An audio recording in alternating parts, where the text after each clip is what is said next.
So I went to the University of Hospitals and met with a doctor, and I knew that there are in this community what's called standards of care. If you're going to treat somebody who has these kind of gender issues, you do this and you do this. I knew all that. I'd done years and years and years of research, so I knew all the right things to say.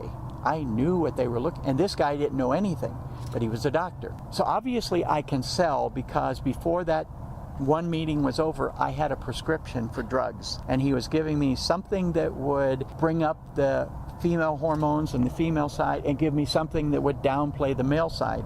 So in my heart, I was thinking, I'm on the journey. I'm going the direction that I've felt I've always wanted to do, and that's what about killed me.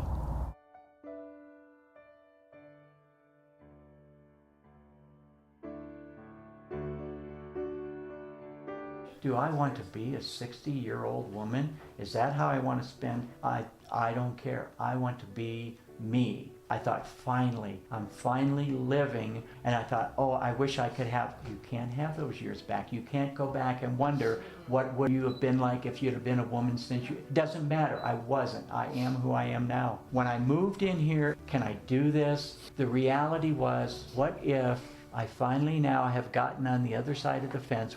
I've done enough research to know it's going to be difficult. And I also knew from other people that have done this, that if you make that decision to live full time, you better be ready to lose everything. Job, finances, health benefits, everything.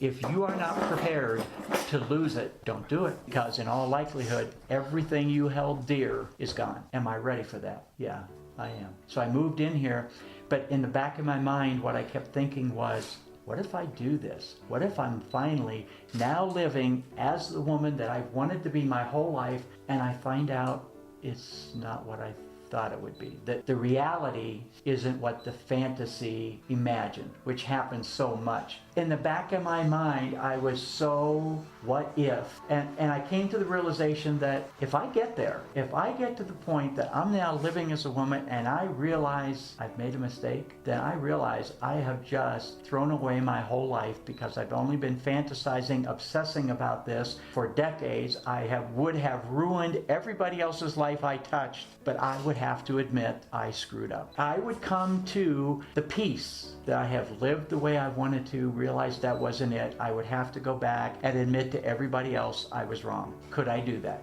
Yes. I came to the point, I will do that. If it isn't what I thought it was going to be, okay, I can do it. And I think that was one of the key points I had to get to on my own, that I can face it if I have screwed up. But I have not had one moment of regret. Not one.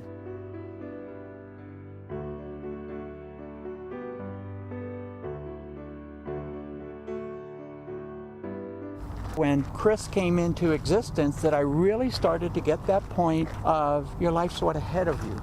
Actually, it's what is now. It's how you deal with each day, each moment, but it really is looking forward and quit looking back and wondering what if. You can't change it. So let's make the best of what we've got now. And I've always been one that has said, let's be positive. If something happens, all right, what can we make good come out of it?